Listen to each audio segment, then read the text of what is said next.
guys, how are you all? I hope you are doing well. My name is Donna. I am the Blonde Psychic. Taking full advantage of my empty house at the moment because I never have an empty house. As you know, if you watch my videos, you will know that I have children or dogs or partner or anybody, even the neighbor, interrupting me. So I'm taking advantage of the quiet house and recording this video. The reason I'm recording this video is because I'm doing an upcoming collaboration with the Hermit Tarot again. And we're doing a traumatic video, like it's a sensitive subject, and it's about life after trauma. I don't think many psychics or tarot readers would touch this subject or touch on this subject because it is quite a hard subject to, touch on and read from, but read for. But if there has been, I haven't done a heap of research on it about if there's been tons of readings done or anything. Where was I going with that? This is the blonde moments I have. Where was I going with that? Oh yeah, so I don't know if lots of readers have already done or touched on this subject matter, but the reason I'm doing this video today is to explain a bit about myself and a bit about my history and a bit about my past in order to understand why I'm doing a video about trauma, okay? So watch it, don't watch it.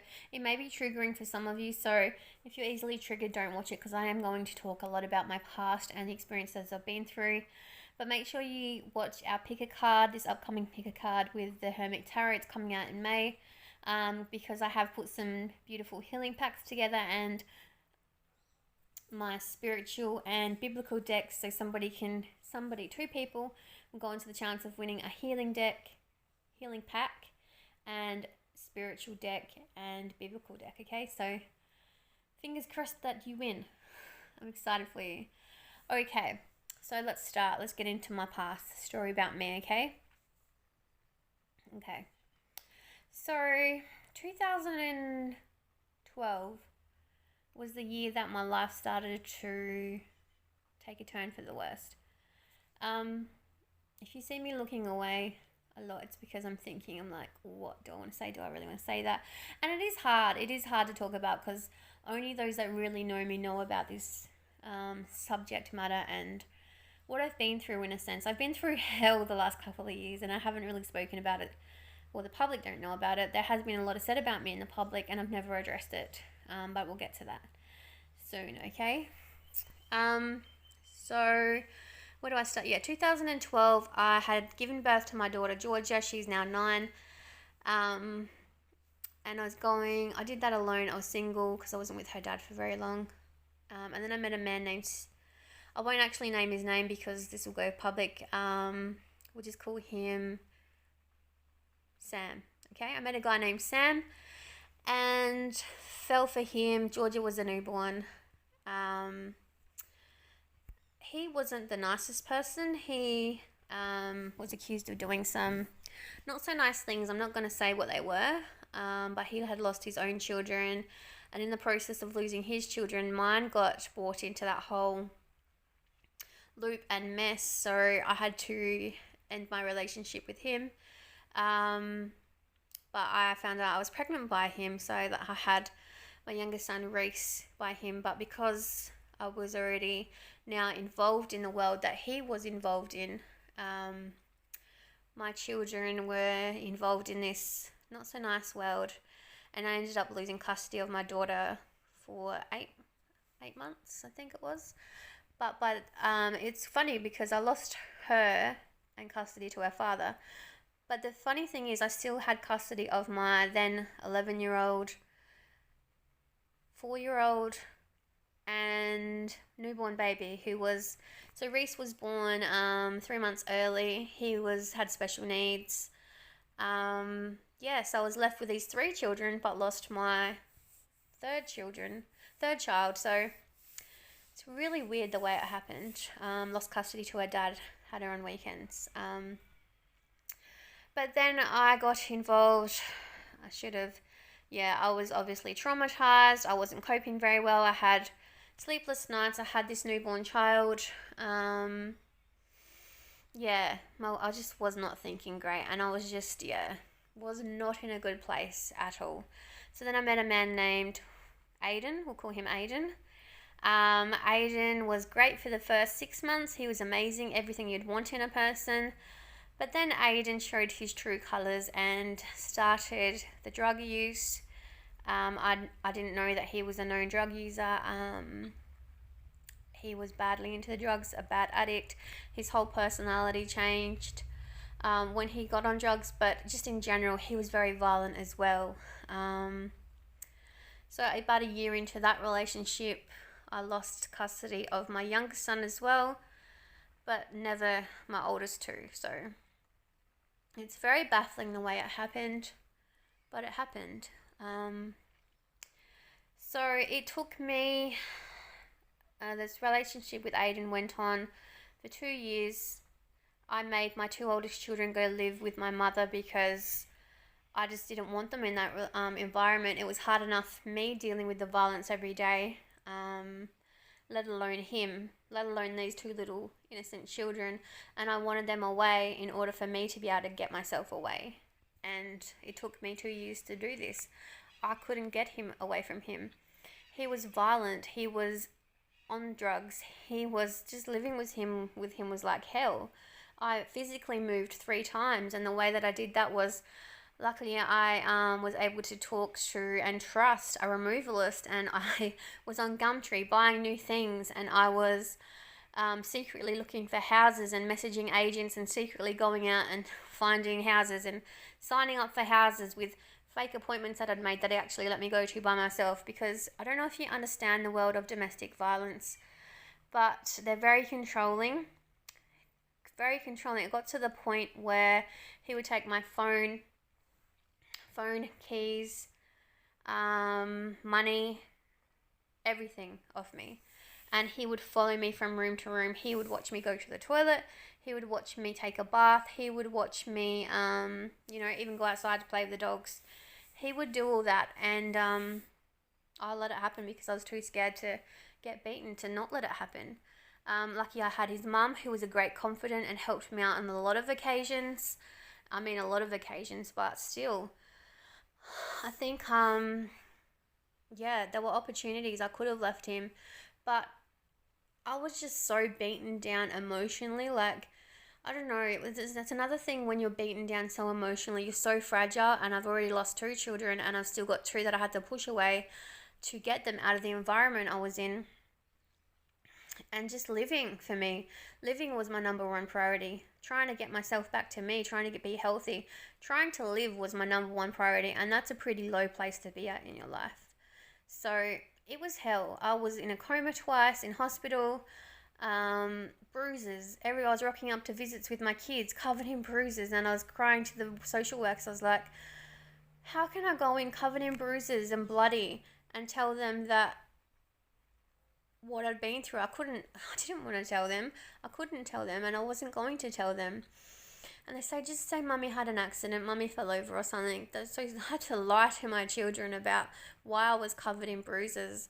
I remember once he got out of jail and I picked him up, and he was drunk and he tackled me. Well, first he accused me of sleeping with his friend, but I wasn't. I was actually letting his homeless friend stay in our spare room, and his other best friend was there, who was a female, and she knew that as well, but he didn't believe her, even though she was telling him the truth that nothing happened.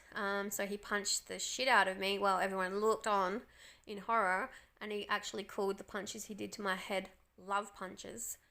And then I was actually able to get away from him, and I bolted down the street, and he chased me and tackled me into a fence, a wrought iron fence, a steel fence. And I broke my collarbone. I got my first ever broken bone. I had blood running down my whole face. I had a broken collarbone. And I still got in the car and drove home that night. I actually stopped off with his friends. I begged him to let me get his friend because I didn't feel right, and I didn't feel safe with him, so he actually let me stop and get one of his other friends. And I had blood dripping down the whole side of my face, and he was abusing me the whole time, and they were trying to get him to let me stay there, but nothing would convince him to let me out of his sight. Yeah, it wasn't good times. I've had some horrible times. It's just some of the stories. Like, I've been through hell. We had a Star Force snipers pointed at my head because he kept me hostage in one of the houses once. And they called the Star Force. They called out a negotiator to try and negotiate with him. I'd come home from a day I was spending with my son, and I come home to a house full of people, and I was like, can you just please send these people home because I'm tired, I'm exhausted, I just want to go to bed. And he didn't want to have it. He didn't want to send his friends home, so he threw a beer bottle at my head. Hit me again. I had a big egg on my head. I was able to grab my phone. Don't know how I grabbed my phone. Text his mum. Said help. I think that's all I said, help. And she called the police, and then that turned into a whole night of ambush and craziness and people shooting lasers through my backyard trying to get me out of the house away from him. And yeah, it was just hell. For 2 years I went through hell, and I allowed myself to go through hell because I think the constant thing, yeah, I was in love with the person who I met originally, but he was so manipulative and so good at being manipulative that I allowed him to, kept giving him chance after chance after chance. Again, I had no self-esteem, remember this. I was beaten and bloody and had lost my children and pushed my other children away. I literally had nobody in the world except for him and my dogs. Thank God for my dogs. I still have those dogs today, and yeah, they're just saviors. But remember, I don't know if you haven't been through domestic violence and you don't understand the world that it stems from, then you don't really understand, the background of and how much control they have over your world and how much they belittle you and beat you down, down, down, and down until you have nothing left. You just feel like you're dead, and every day is just a struggle to survive. I think when the judge finally spoke to me, because I was in the court, he said, this is the worst case of domestic violence in South Australia's history. And I'm surprised you're not dead. That's literally what a judge said to me. Nobody knows this. I don't speak publicly about it. The only people that know about it is my family, my close friends. Even my family judged me for staying with him, but do you know how hard it is to break away from a violent relationship? Very hard. I finally got away in 2016. Called my mum. He'd come home after a drug bender again. I was just over. I was just cut off. Very bizarre, very bizarre. But yeah, I got to the point where I was just over the beatings and over the life, and I just wanted my own life and my own kids and just wanted me. Just wanted me back. So frantically got my phone, text my mum when I was on the toilet. She called the police. She came over with a police, her partner. I literally had a beautiful house full of furniture. It's beautiful, that house, because of the house that I'd secured to get away from him from, but he found me and yeah, came back. Long story, but it's just a short version, bits and pieces.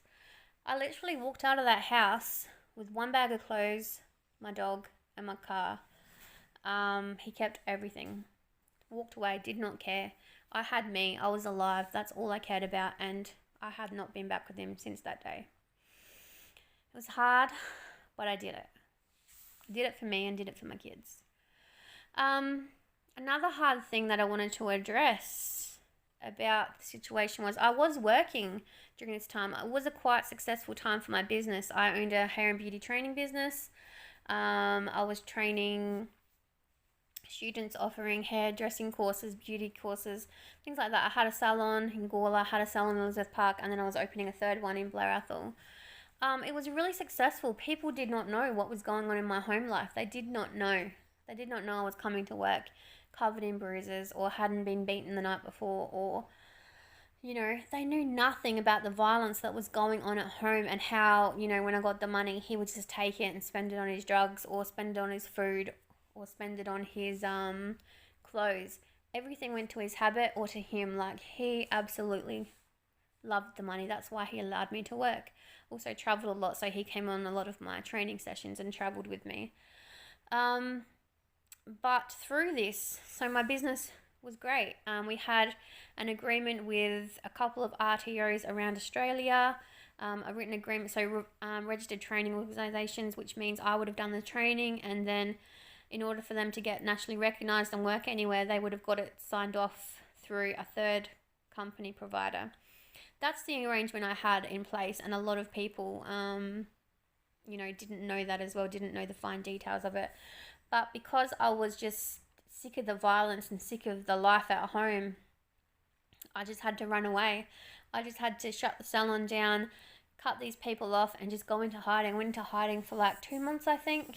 But because of this, my business suffered. People couldn't finish their courses. People called me a fraud. People called me a scammer. People called me all these things because they just thought that I wasn't trained and I didn't have an experience, and I wasn't, I was just ripping people off. And they went to the government, and the government put me through a trial. I never testified at the trial. I never shared my story. I never said a word because I have not spoken about the violence or this hell that I went through because I was too scared. I wasn't strong enough to talk about it in the past. But you know what? This is the truth. If you don't want to believe it, that's fine. I went through this trial. I didn't say a word about this trial because I was just too embarrassed and didn't want to be known as the victim. Didn't want to be known as,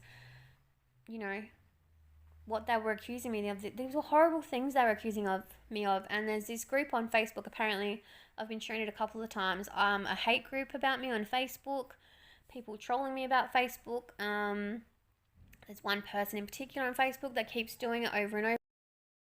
At the end of the day, you guys can say what you want to say. You can talk what you want to talk about. That's fine. I know the truth. Those that know, those that are close to me and are important to me know the truth and know what I went through. I'm telling my quick side of the story now. There is a lot more to it. But just know I suffered emotionally, physically. I know you guys suffered. I tried to reach out to some of my prior students and offer to train them for free, and then they had to just pay the RTO fee. None of it was good enough. I wasn't going to physically tell them what I'd been through because I didn't think that was anyone's business, and that was really sensitive at the time, and it was my story to tell when I was ready. And it's been now 6 years, and I'm only just ready to talk about it now. I still have trauma from going through that time. I still keep all my doors locked. I still keep all my windows locked. I still keep my curtains closed. I'm paranoid about people knowing where I live. Like, there is still trauma to this day. And I did counselling with a DV counsellor for 4 years to get to a good place. It took a lot of healing and a lot of time. And now this trial has just finished that I've gone through. I do have a Commonwealth debt. I am talking to them now. I'm probably going to end up bankrupt, but you know what? That's okay. This is my karma for the way people were treated, and I'm not proud of it, and there's no way I was going to tell them what I was going through because that's not their problem. That's my problem to go through and deal with. None of them, they were the victims in this, not me. Even though I was beaten and controlled and wanted nothing more than to see them be successful and go on have successful careers, and for my business to succeed and be eventually I was striving to be my own RTO and to have my own salons around Australia. This is the goal I had, but now I don't have anymore because of this man and because of this shit I went through. So yeah, I apologize big time to those people who were affected by this, because not only was I affected and I lost out the future that I wanted to have, and I lost my children, and I lost the business that I wanted to have and money, and now facing bankruptcy, including the debt and the money that I owe back. You know what? None of it matters. None of it matters what I've been through. I hurt other people, and I don't intentionally hurt people. I am not a nasty person. I am not a horrible person. So people, that's what I mean. When people keep talking about me and keep saying what they want to say about me, that does not bother me anymore, because I know the true story. I know what kind of person I am. And I'm not a nasty, vengeful person. I am a kind-hearted, good soul. And it took me a long time to get strong and heal from the past. And I know the real reason behind what happened. It wasn't the fact that I wasn't qualified and I didn't have these RTO documents in place, because I did. It was all legit. It was all legitimate. I wanted to still be doing this career now. I love that career. I love teaching. I love helping people. I love making people achieve their goals and become a better version of themselves. But it all failed because I allowed this man in this situation to ruin my life, and that's exactly what he did. I lost my children. I lost my business. I'm still suffering to this day with the trauma that I faced during that time, and I'm still faced with you know, the guilt of what I put those people through. So I've apologized, and there's nothing else I can do for the money and time and energy they lost. So that's really hard to go through, and I've got that on my conscience forever, and now I'm still facing karma for that. So that's on me, and I wear that. And there's not much more I can do or say about that besides apologize and you know, own it, because that's what happened and that's my story. So that's a little glimpse of my past and my story and what has happened to the leading up to me facing my demons and making this video, this pick a card for life, facing life after trauma. I hope it helped anybody out there. Healing is amazing. Healing is what you need to do, and get strong. That's all you can do. I'm sharing my story because hopefully it helps someone else. People have it worse than me, so yeah, all I can do is suggest is heal, try and become a better version of yourself. Yeah, I hope this helps. Take care. Thank you for listening to my story. Bye.